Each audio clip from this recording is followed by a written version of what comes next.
Olá, está começando o Agrocultura RS. Eu sou Thaís Dávila e aqui você tem a informação que move o campo gaúcho. Neste mês, Porto Alegre vai reunir especialistas em diferentes áreas da pecuária. Nos dias 17 e 18 de junho, o Barra Shopping Sul recebe a 20ª Jornada Nespro e Congresso Internacional de Criadores. O evento une a tradição acadêmica do Núcleo de Estudos em Sistemas de Produção de Bovinos de Corte e Cadeia Produtiva e a ruptura promovida pelo jovem Instituto Desenvolve Pecuária na articulação e convergência dentro do setor. Além da programação, que inclui especialistas em gestão, reprodução e nutrição de bovinos, sustentabilidade e rastreabilidade, o evento traz inovação também no formato. O Barra Shopping Sul vai receber pela primeira vez um trator que fará parte do cenário do evento. E, em vez de coffee break, os participantes contarão com o beef break, com produtos à base de carnes e queijos e seus acompanhamentos. Um telão de 14 metros completa a experiência para a imersão nas informações.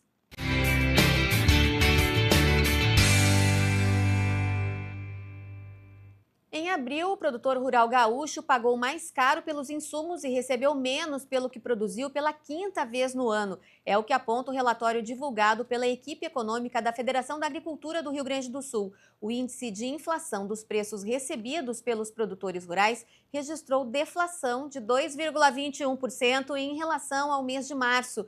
Um dos motivos dessa queda é a entrada de uma nova safra de arroz, que deve ser 14% maior do que a anterior. Para entender melhor esse cenário, vamos conversar agora com Daniele Guimarães, economista do Sistema Farsul. Tudo bem, Daniele? Oi, tudo bem? Boa tarde. Então, exatamente, a gente teve esse relatório novo, que ele é referente ainda ao mês de abril, né? E trouxe esse destaque de alta, mais uma alta consecutiva dos custos de produção. Então, o custo se encarecendo. E se a gente olha esse resultado no acumulado dos últimos 12 meses, a gente tem uma inflação acumulada de mais de 5%. Quer dizer, os custos hoje estão cerca de 5% mais caros do que estavam no ano passado. Pode continuar.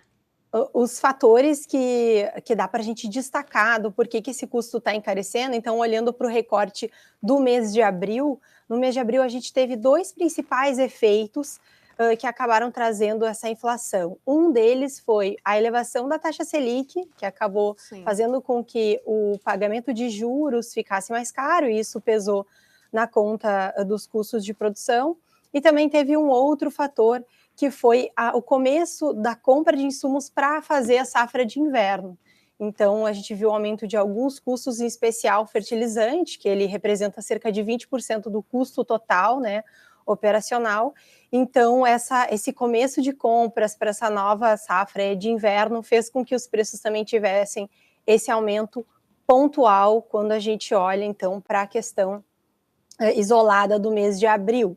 Quando a gente vai avaliar já o que aconteceu nos últimos 12 meses, então pensando o que fez com que os custos crescessem mais de 5% em relação ao ano passado, daí a gente tem alguns destaques, mas em especial a taxa de câmbio, né, que se a gente olhar o quanto a taxa de câmbio fechou em abril de 2025 e comparar com o mesmo período do ano passado, a gente tem uma elevação de cerca de 13%.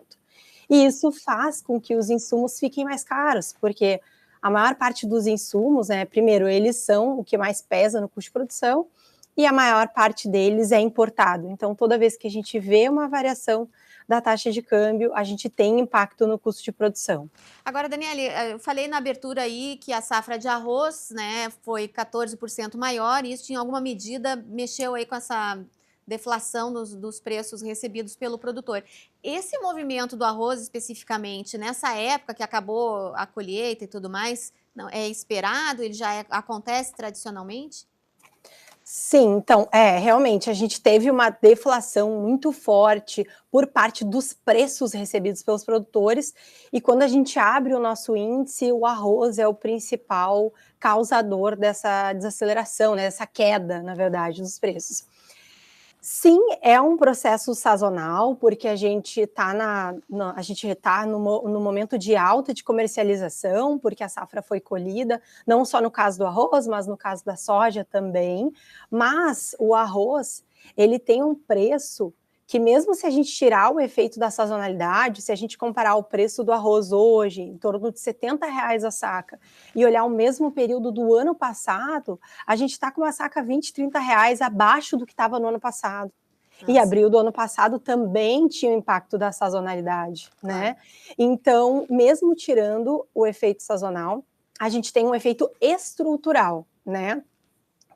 Que é conjuntural, mas que tem um impacto maior do que a parte sazonal agora. O que é essa parte estrutural? É que a gente produziu uma safra muito maior do que a do ano passado.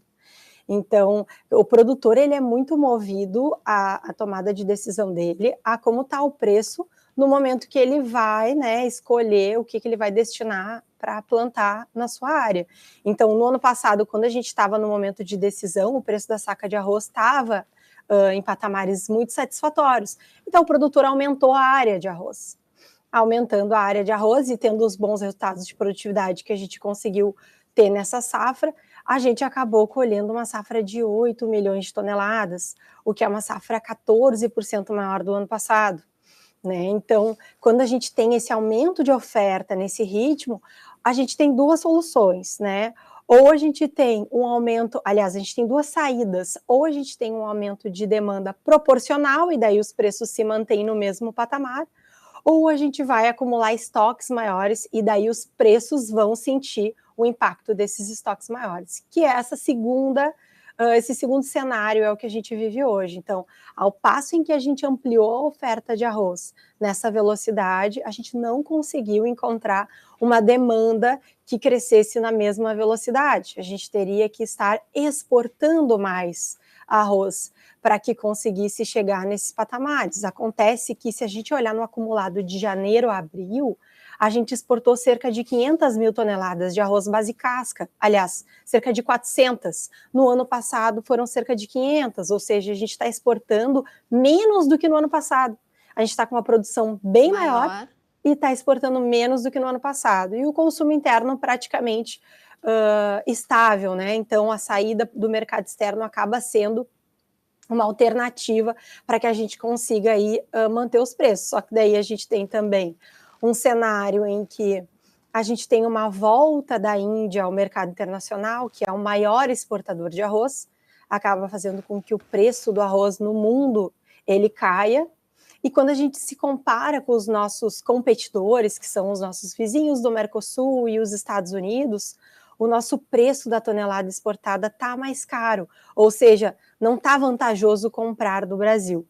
Então, a gente não vive um bom momento do arroz para escoar via demanda e a gente aumentou a oferta num nível que, além da questão sazonal, a gente tem também um impacto estrutural que a gente está sentindo nos preços. E o produtor de arroz, ele mudou sua característica nos últimos anos, né, Daniele? Porque antes ele só tinha o arroz para plantar, agora entrou a soja aí na rotação de cultura e a soja estava num mau momento na época do plantio em termos de preço, e o produtor acabou optando por plantar mais arroz, gerando essa safra 14% maior. Isso é preciso considerar também nessa rotina do produtor de arroz, que mudou bastante, né? Com certeza, perfeita a tua análise, foi exatamente uma junção de fatores, né? Então, quando o produtor se encontra no momento de tomar a decisão de que produtos ele vai, que quanto de área ele vai destinar para cada produto, é claro que o preço é a grande influência. Então, naquele momento, a gente tinha um preço de soja que não estava sendo suficiente para remunerar, e a gente tinha um preço de arroz que fazia sentido. Então, se ampliou a área. Nós, da Farsul, a gente falou bastante nesse assunto. A gente alertou que caso a área crescesse na proporção que estava estimado, né, que o levantamento do IRGA muito corretamente já estimou desde as primeiras intenções de semeadura, se caso isso ocorresse, a gente ia ver um impacto negativo nos preços. A gente só talvez não imaginava que seria tão forte, porque não imaginava que as exportações iam desacelerar tanto, claro, né? Então a gente teve aí um cenário negativo. Hoje a gente tem uma realidade para o arroz que, em função dessa tomada de decisão, acaba sendo muito dura, né? Eu tenho aqui os dados do nosso levantamento do Campo Futuro, que fala o quanto o produtor teria que vender a saca de arroz para que conseguisse pagar o custo total da lavoura dele. O relatório mais recente, ele fala que deveria vender a saca de arroz a R$ 97. Imagina. E Você a falou que gente está tem... 70 em média agora. Hoje a gente está com preço de R$ 70,60, ou seja, falta muita coisa para pagar. Isso a gente está falando de um produtor típico do Rio Grande do Sul. É claro que tem algumas particularidades, né, dependendo de cada propriedade. E quando a gente fala em termos de rentabilidade, ou seja, se a gente traz essa realidade para termos de rentabilidade, o preço, a produtividade de nivelamento, ou seja, o quanto que o produtor tem que produzir por área para conseguir pagar o custo de produção dele, o custo total seria 226 sacas. E uma lavoura média, ela produz 175 sacas. Então, é claro que aquele produtor que conseguir atingir um rendimento acima da média, né, acima dessa média dessa propriedade típica, vai conseguir ter um resultado um pouco melhor de rentabilidade. Mas o cenário que a gente vê para a maioria dos produtores, né, essa acaba sendo uma propriedade típica, ou seja, ela é a mais frequente que a gente encontra no estado do Rio Grande do Sul. A realidade é que fica distante do que é necessário para tu conseguir remunerar os custos que tu formou lá atrás. Fica difícil fechar a conta para o produtor, né, tendo um número tão diferente. Agora, você falou no começo ali sobre os custos, né, é cada vez mais importante, e você trouxe aí também que a Farsul já tinha alertado sobre essa possibilidade aí de redução dos preços, né, diante desse cenário, a importância do produtor ficar atento às informações, aos estudos que a própria Farsul divulga e também aos momentos de oportunidade para aquisição de insumos, por exemplo, quando tem uma queda no dólar, em alguns momentos, assim, ter que aproveitar as oportunidades, mas para isso precisa estar capitalizado, né, Daniele? Com certeza. Existem estratégias, né, de gestão que podem ser feitas, que a gente, aqui na Farsul, a gente estuda essas estratégias, observa os melhores momentos de compra de insumo, os melhores momentos de venda de produto, mas para tudo isso, como tu bem pontuou, tu precisa estar muito capitalizado, tu precisa ter capital de giro, não adianta a gente falar para o produtor, o melhor momento de venda não é logo que tu colhe a safra, tem que esperar alguns meses, mas o produtor ele tem um financiamento para pagar, né? Então ele só vai conseguir ter essa liberdade se ele tiver um capital de giro para que ele consiga sustentar essas estratégias.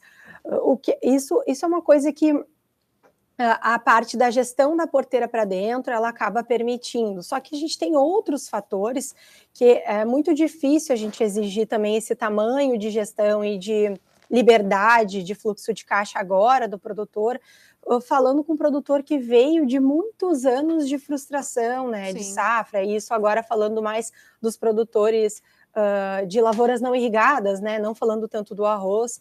É muito difícil tu falar de estratégia de comercialização e estratégia de compra de insumos quando a gente vem de 5 anos de safras frustradas, quando a gente vê que o Rio Grande do Sul, ele deixou de colher mais de 40 milhões de toneladas nesse período, né? Os produtores deixaram, a gente fez um levantamento aqui na Farsul, nos anos de 2020 a 2024, a gente teve 4 safras frustradas, só 2021 que não, e agora 25 de novo, a gente vem tendo dificuldades com falta de chuvas. Então, acaba que o produtor, ele vem de anos consecutivos de dificuldade. Sim. A gente deixou de colher, se a gente pegasse o que foi estimado para ser colhido em cada um desses anos e o que de fato a gente colheu, foram mais de 40 milhões de toneladas de diferença, o que teve um impacto no PIB do Rio Grande do Sul, equivalente a 316 bilhões de reais. Sim. Então, imagina o quanto que esse produtor já não vem com dificuldades, né, carregando ali, renegociando e prorrogando dívidas. Então, é muito difícil falar nesse momento de estratégias de gestão e comercialização, porque não tem gestão que aguente tantos anos consecutivos de problemas climáticos, né? Agora, eu queria fazer um pouco a relação, né, Daniela, aproveitando a tua participação aqui no programa, o produtor recebendo cada vez menos, né, e o consumidor pagando cada vez mais. O governo federal ainda na luta aí com relação à inflação dos alimentos. como é que acontece isso, né? O produtor recebe menos e o consumidor paga mais. Onde é que tá esse buraco aí? Sim. Acontece que, bem, então, voltando ao nosso indicador, né? Sim. O nosso IPR, ele trouxe uma queda de mais de 2% no acumulado em 12 meses. O IPCA, aliás, o nosso IPR trouxe uma elevação de 0,65% no acumulado de 12 meses. A queda foi só no mês. E no IPCA Alimentos, a gente tem uma elevação de inflação de 7,8%. Ou seja, o preço ao produtor em relação ao ano passado cresceu menos de 1% e o preço ao consumidor cresceu 7,8%. Onde está essa diferença, né? Sim.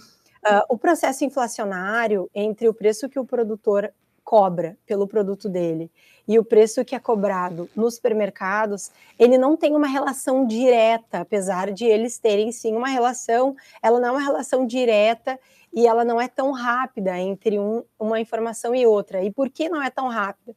Porque hoje a gente tem uma série de processos produtivos que acontecem entre o produto sair da porteira e chegar até a prateleira do supermercado. Antigamente, quando a gente tinha processos mais simplificados, né, quando o leiteiro ele vendia o leite na porta das casas, o preço que ele cobrava era o mesmo preço que o consumidor pagava. Então, o nosso IPR seria igual ao IPCA Alimentos. Hoje não, hoje a gente tem um frete que vai levar até uma indústria, que vai beneficiar esse alimento, essa indústria paga energia elétrica, ela paga mão de obra. A embalagem. Ela vai pagar a embalagem, ela vai pagar mais um frete até o supermercado. Esse supermercado ele vai também remunerar funcionários, ele vai também pagar uma série de outros custos.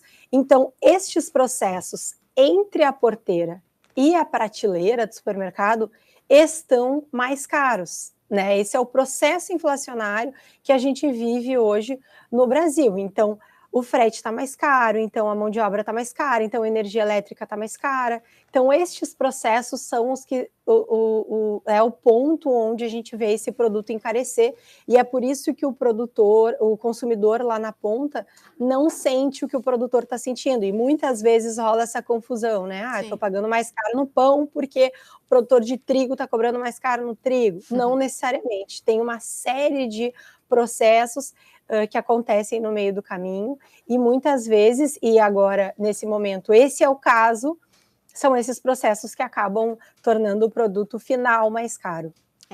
Mas é como você falou, né? A despeito de toda a situação, o produtor precisa ficar atento aos números, ao seu fluxo de caixa, por mais que seja impossível minimizar tantos anos de perda, mas quem está com a coisa na ponta do lápis, certamente o prejuízo vai ser menor, né, Daniele? Com certeza, sem dúvidas, tu consegue ter resultados e minimizar problemas quando tu tem uma gestão mais equilibrada, né?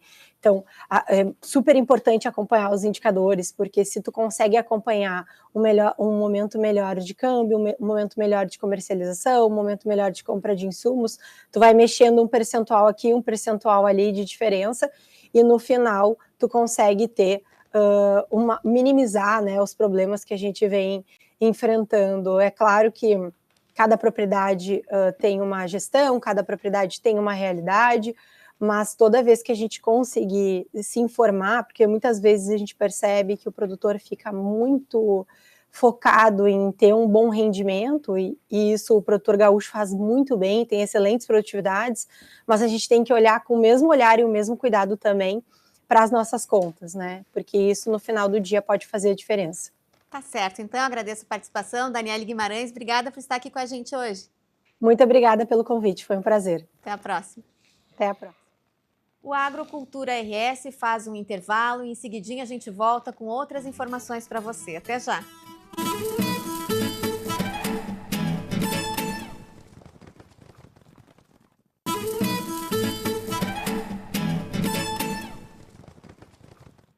Voltamos com o Agrocultura RS. E o futuro do seu filho começa pela escola em que ele vai estudar. A rede de escolas da UBRA tem um recado para você. Matrículas abertas na rede de escolas da UBRA. Aqui seu filho vive um mundo de novas possibilidades a cada dia. Faça parte de uma comunidade com experiências de ensino com humanidade para além do ambiente escolar. Aqui você encontra atendimento individualizado, valorização do esporte em todos os níveis de ensino, ênfase na língua inglesa, iniciativas e projetos inovadores. E ainda conta com aulas de robótica, educação tecnológica e cultura maker, além de desenvolver em nossos alunos uma mentalidade empreendedora. Tudo isso com preparação para vestibulares e Enem inserida no dia a dia, durante toda a jornada do aluno. Acesse ubra.br/escolas e agende sua visita agora mesmo. Quarta-feira é dia de derrubarmos os mitos e conhecermos as verdades sobre a pecuária e a proteína animal com a divulgadora científica Lívia Padilha. Tudo bem, Lívia? Oi, Thaís. A pergunta dessa semana diz respeito aos hormônios na carne. Diz o seguinte: é verdade que os animais criados para consumo recebem hormônio em excesso? Bom, para responder essa dúvida, eu trago uma das partes do livro A Carne Nossa de Cada Dia, que fala sobre o uso de hormônios.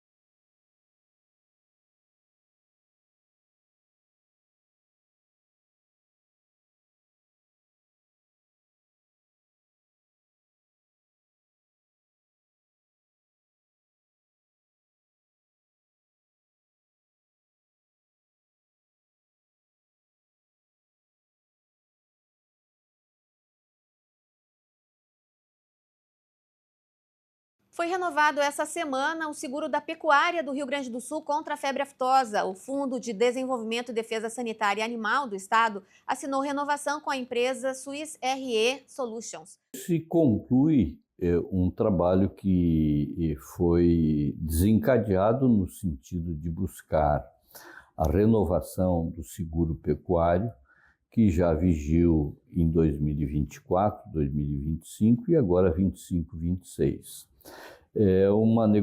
Foi uma negociação relativamente tranquila, inclusive com a incorporação da pecuária leiteira, participando da renovação da apólice.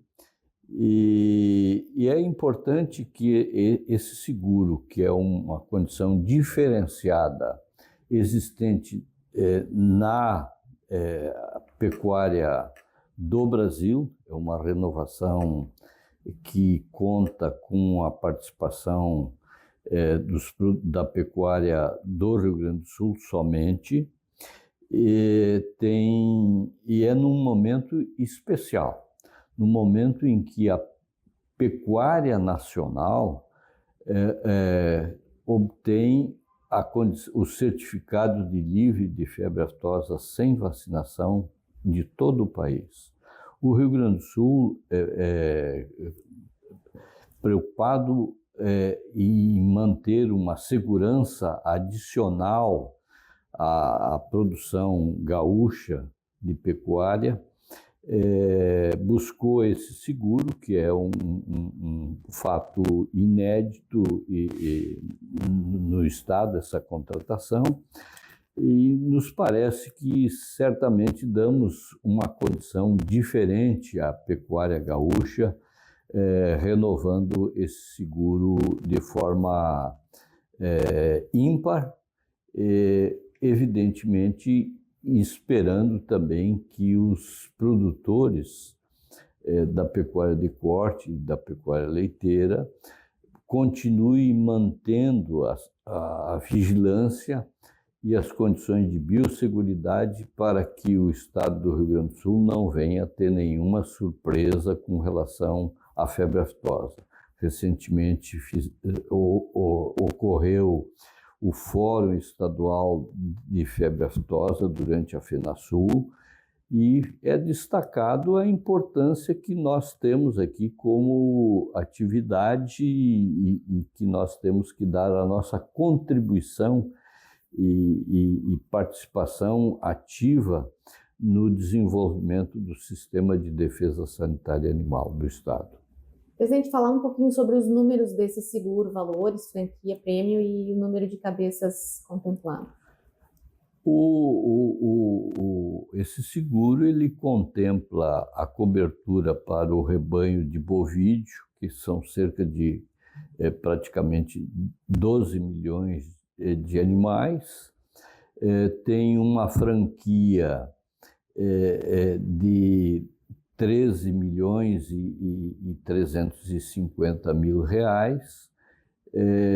Tem um prêmio de 2 milhões 425 mil reais e a contratação de um seguro de 50 milhões de cobertura para uma eventual, esperamos evidentemente não utilizar nem a franquia, nem o seguro contratado de 50 milhões de reais.